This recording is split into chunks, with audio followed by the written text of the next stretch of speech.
years in the clink, they'll have to kill me before I go back. I was in here for 32 years, kid. Complain again. See what happens. Come on, let's go.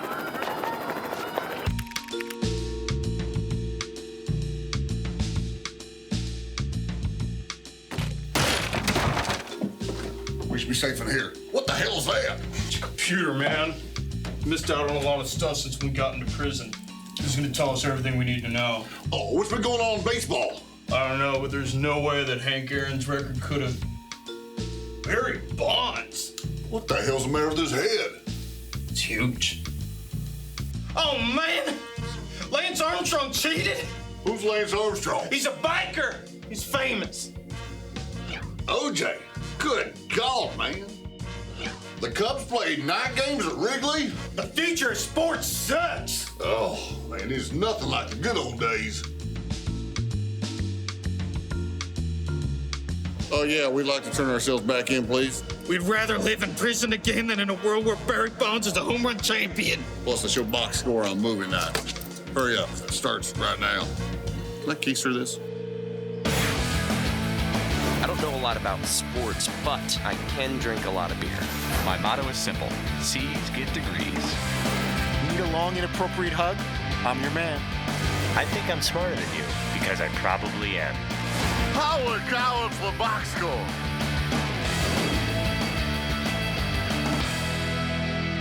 Hello and welcome to the Box Score. I'm Brock in Los Angeles. They are the Danets in Milford, Connecticut. Guys, a major portion of the conversation this week has been Peyton Manning and his injured foot. Well, players get old and sometimes they gotta go away perhaps. Sorry, Fritzy. McLovin, who was the first player that you remember watching from rookie to retirement? Randall Cunningham. I was a huge Randall Cunningham fan. He used to come out on third downs. Ron Jaworski was the starting quarterback for the Eagles, and Randall Cunningham would come in and run like crazy. Then I followed him throughout the rest of his career. So that's the one career I can remember from start to finish. All right, well, welcome back, Fritzy. Well, you guys, things changed, like the cast on the chairs right now, but they also changed in the NFL, and they had Chad Greenway on from the Vikings today, and he talked about how things have changed in the NFL in his 10 years. The teams have gotten so much younger. I know when I came in 2006, there were so many guys that were over 30. You know, a lot of guys had kids, a lot of guys that had been around the league for, 8+ years, kind of all in the locker room. And now it's, the team is made up of guys that are 4 years and younger, it seems like, with a few leaders, veteran leaders, the guys that have been around, 8, 10, 12 years, kind of sprinkled in. It's interesting listening to Greenway. He's been in the league 10 years, and just the experience from beginning to end, where it starts to really hit you after a while. Where you're one of the young guys, you're one of the young pups in the league, and then as you're getting older, all of a sudden you're realizing that how much younger everybody is than you, and you try not to dwell on it, I guess, because you want to obviously continue his career, and you want to kind of stay youthful in the gym with the team and feel like you're not towards the end of your career. But that's pretty hard to reach a decade in the NFL. So it's kind of interesting to see as he's looking around, especially with his young quarterback at the helm, how much older I'm sure he's feeling with each passing When year. did you guys start feeling that way in the job you do, or have you felt that way? Because I remember when I first got to ESPN, I felt very young still. Even though I've been doing this for a bit, I still felt very young, and I felt like everything is in front of you. And I still felt that way when I started working here with Dan. Felt relatively young-ish, but just kind of middle. And then we hired these young guys. We used to have these 2 guys who worked at back who were very young. Yeah. And Two-A-Days as well. He came here in his early 20s. And I never felt old before in this industry until those guys got here. And they would bring up some social media thing. I'm like, what is he talking about? Or the other way, you're mentioning names of people that you think that they would know, and they're like, who is that guy? Right, you're like, and like, what? And the guys are like late 90s athletes. They were like Jeff Bagwell. They were like, Well, there have been I guess feeling old as a person or feeling old in the industry? In the industry. I don't feel old in the industry at all. I don't think that, I've been doing it for like 15 years, and I guess it does feel like that, but I don't think most of the time it's looked on. But you and I are that two way. different ages. We're like 8 years apart. So like Yeah. when I was your age, I was like, I'm right in my prime. I know exactly what I'm doing. I've got enough experience where I know what I'm doing. Yeah. But I don't feel like, I got to worry about these young dudes taking my job or something like that. So it's interesting. It'll change over the years. And it doesn't make you nervous. You know a lot more as you get older. But it's also, you see these guys come in, you're like, and like you said, McLovin, you can make a sports reference. They're like, I have no idea who you're talking about. Like if you say, hey, Dan Pastorini, remember him? Like, Dan Pastorini, I've never heard that name before in my life. I know. young whippersnappers. Paul, you've been in sports radio for quite a while. Besides social media, what have been some of the bigger changes in the industry? Well, when I started, you used to have to cut tape, and cutting tape meant you had 2 reel-to-reel machines. When I worked at CBS Westwood One Radio, Howie Deneroff taught me how to cut tape. And there's 2 reel-to-reel machines, and when you wanted to edit an interview, and let's say he said, and let's say Barry Sanders. Barry Sanders goes, well, it was a great game, and it was a really great game. You had to cut out the and you had to take a piece of tape with a razor blade. And you razor blade, and you put them together, 2 pieces of tape, and you went, little chalk mark, and you played it. And think how long a 12-minute interview would take to edit that way. And I remember when I was at ESPN, it was still a little reel-to-reel, and they just switched over to this real basic digital system that had almost no editing ability. But even this editing system, this digital system was like, it's a new world. It's a new world, this digital stuff. And now you wouldn't even think about using reel-to-reel. All right, Seton, you have your hands on the technical portion of the show. What has not changed in all of your years of radio? Oh man, it's still just a guy and a microphone at the end of the day. So whether you're reading the news from the newspaper or getting it from the internet, all that really matters is the voice and the microphone at the end of the day. And that's where it's either going to be won or lost. And I don't think that'll ever really change. That's a great summary of it. Like when I talk to people about radio or like I teach a class or something, like if the guy on the microphone isn't entertaining, all those little tricks of listening for longer and teasing and all that stuff, it'll help, but you can't replace entertainment on radio. TV, you can get away with a lot. You can put up graphics and little B-roll and all this stuff. TV is easier, I think, to hide an average host. No offense, Brock. No, I'm just kidding. But, on radio, you can't hide a subpar host. Can't do it. All right, well, this is television, unfortunately, for everyone. McLovin, the NFL is always trying to morph and change. Now they've got these color rush jerseys. How many more seasons must we put up with these abominations? Oh my God. Of all the issues with the NFL, that's the one you have is these color rush jerseys? Now who sounds old, Brock? Come on. The focus group shows the kids love this stuff. Yeah, I don't really mind them. I didn't even mind Jacksonville. I liked Buffalo last week, but I actually last night I was tweeting about the game a little bit. I don't want to be the guy who talks about the uniforms. Yeah. Like that sort of like puts you in one. But I found myself talking ad nauseum about the uniform. So, so why can't you be a real football guy who's like X's and O's and also have commentary on the uniforms? Why do you have to be one side or the other? Well, it's like, like around March Madness, you always say, oh, well, he or she's a store clerk who just picked their favorite uniforms and went all the way. Like, if you focus on uniforms, there's something, you're right, it's completely not valid, but there's something that says you're not a real sports analyst. It depends how much you're balancing both. If you're commenting 80, 90% at least on what you're watching versus the uniform, where it gets tricky or ugly would be if like the majority of what you're talking about or tweeting about is about what the uniforms look like. So you're calling Jaguars uniforms ugly? I thought both uniforms were ugly, and I think they're trying too hard. I understand they're trying to appeal to the younger demographic. But you're wearing blue head to toe. Like you're you got white head to toe. You're a color rush You're a color rush guy, Fritzy. Look at your tones, and I'm the same. Actually, I am too. I went all black and white. But it's not the exact color. Or if these jeans were like with checkers like this, that would be ridiculous. What does color rush mean? It's kind of a onesie. It's almost like a onesie of color. Like a rush of color. Boom. Color rush. Yeah, I guess I was getting ahead of myself because I'm monochromatic too here. A little blue on the bottom, blue on top, and blue right here since McLovin insulted me. All right, coming up, it's going to be a hardware season in the box score. Hey, you want to hand out a first place trophy? Hand it to the Ram 1500 Eco Diesel. That's right, this bad boy can climb a hill, haul a trailer, and always wins the most badass truck in the universe award for excellence. Oh, the trucks. Get more facts at them. Get more facts at ramtrucks.com. Guts, glory, Ram.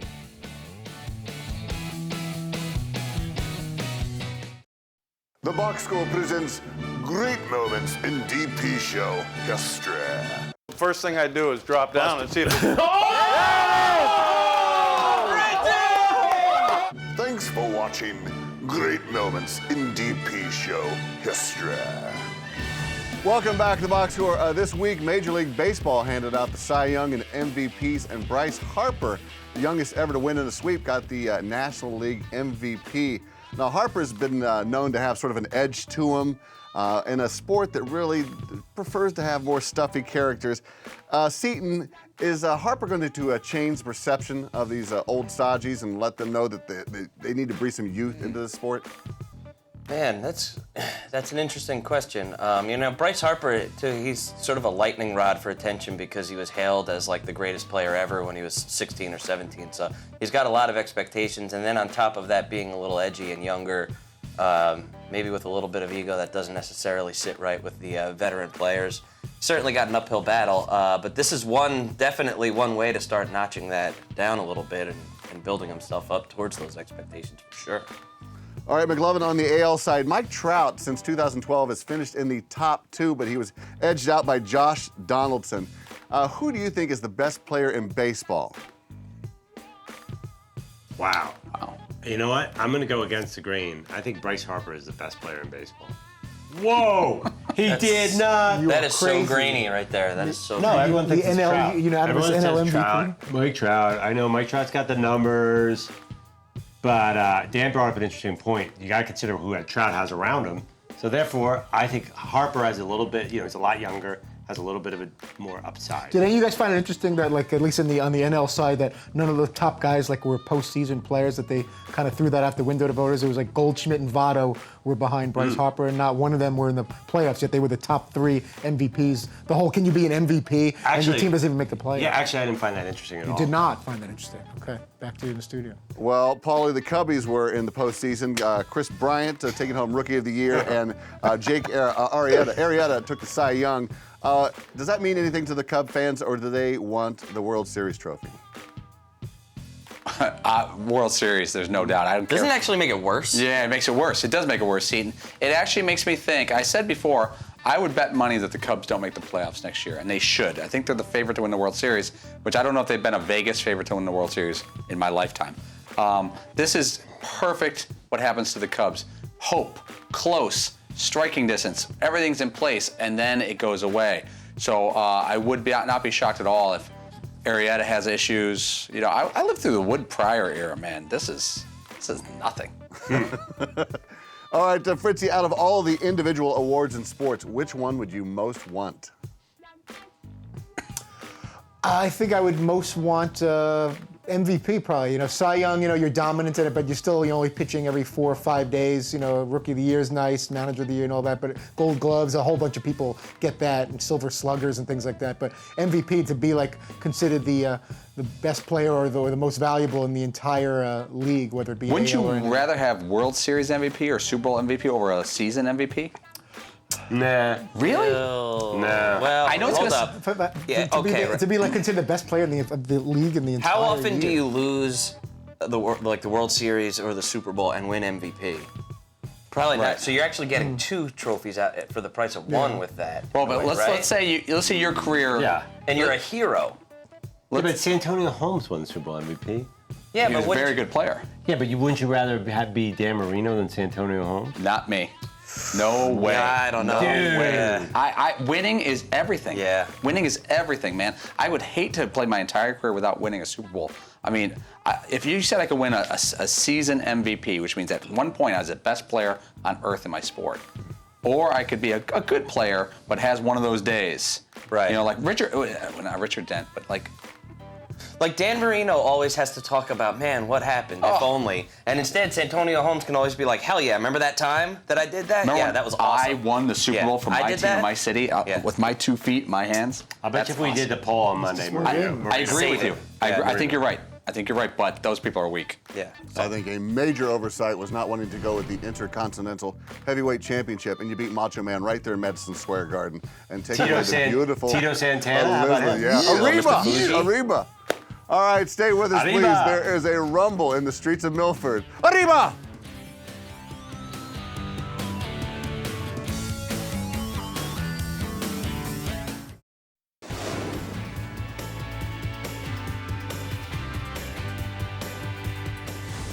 Welcome back to the Box Score. Earlier in the week, you guys had Michael B. Jordan on. He's going to be in Creed. He was on Friday Night Lights.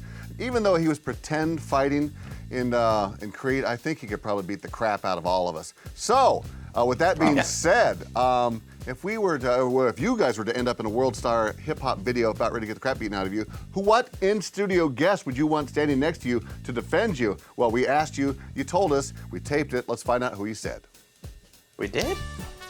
No! You're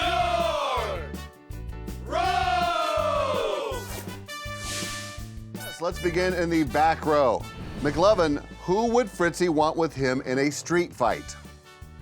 In-studio guest. Randy Couture jumps to mind. Great guess. I don't know if Fritzy really engaged with Randy, but I think that's the guy you want. Was it Randy Couture? I'm gonna go Herschel Walker. Huge, great guy. Seems nice and quiet and soft-spoken, but I think that if you poke the bear, he'd have a lot of rage. And with his thousands of push-ups and sit-ups, and he's still in amazing shape, I'm gonna have Herschel Walker right by my side. Pretty good guess, dude. Yeah. Yeah, the one. I have no problem with that. He was just like a total wall. There's certain guys that we've met over Who the would you years. take in a fight between Couture and Herschel, though? Oh, man. Gotta take Couture. Wow. Couture's a better yeah, fighter. probably Yeah. just because he's got all kinds of tricks that Herschel may not know. Even though Herschel's done a little MMA. Hell, look at Paulie. Special day. Yeah, Paulie's putting in some push-ups there. All right, front row, Seton. Who do you think Paulie picked? Wow, I have no idea. Oh man, for some reason my mind first went to Michael Strahan, but that's a good one. Only because we've all seen the video of Strahan manhandling Paulie, about 1,000 times. But it's tough to not say Herschel Walker. He was just in studio recently, probably when we taped that, and he's just a super shredded, ripped dude who can actually fight. I'm gonna say Herschel Walker. He thinks it's Herschel Walker. Jeremy Roenick. He's a badass. Would have never got that one, not in a million years. Roenick seems like the kind of guy who doesn't lose a lot of fights and is used to probably being attacked by a handful of white dudes in an alley. I don't think he would have much trouble. I think he'd enjoy it. Like, if you told him this is going to happen, he'd probably sign up for it. Yeah. Back to Fritzy, who I believe is fretting over this question. What did McLovin say?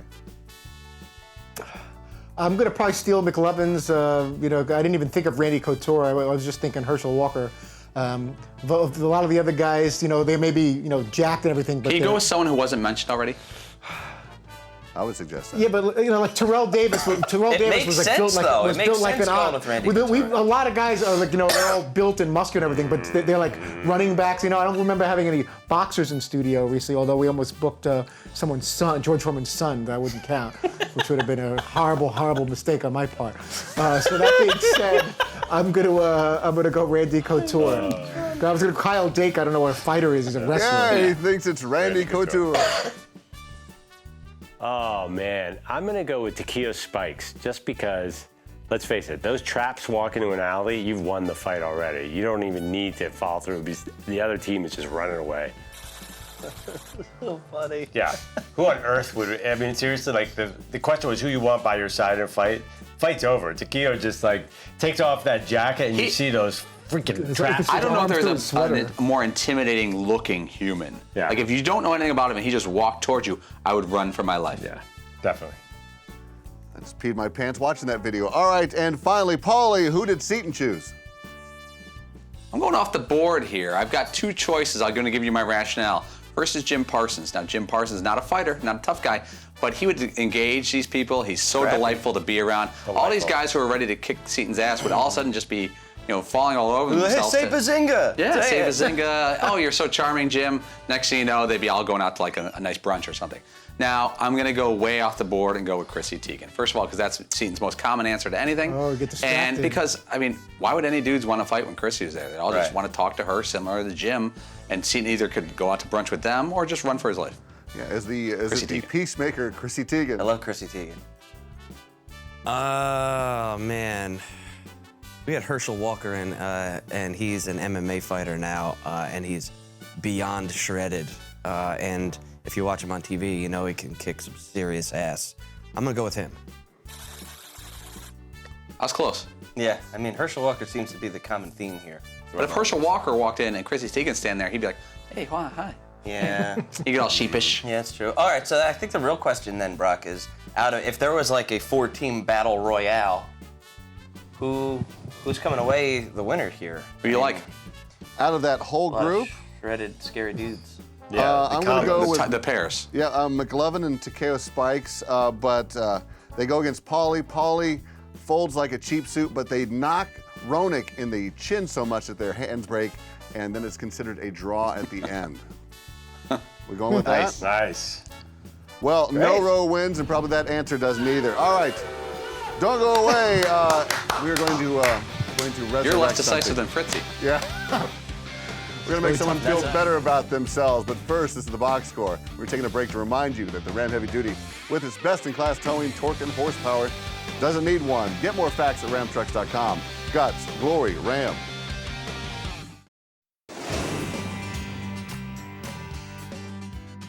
So I'm calling in to talk about the 115th annual Brawl of the Wild between Montana State and Montana. Speaking of Tony Romo said that the Washington Grizzlies Stadium in Missoula is the loudest stadium he's ever played in. But I'm going to weigh in on Brock Osweiler. Actually, I'm a TV journalist here in Kalispell, Montana. And my funny story about Brock is... No, Dax, if you're in this business, you work in this business, you got to get to the point. Less is more.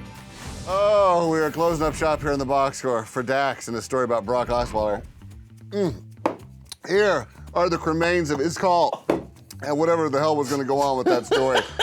Oh, you're kidding me? You're kidding me? Oh, really? Oh, well, the I-team is telling me that we actually have Dax on the phone. Perhaps this is real. Paulie, can you help us out on this? Yeah, let me take it for a second, Brock. Now, Dax came in. Dax, are you there? Can you hear us?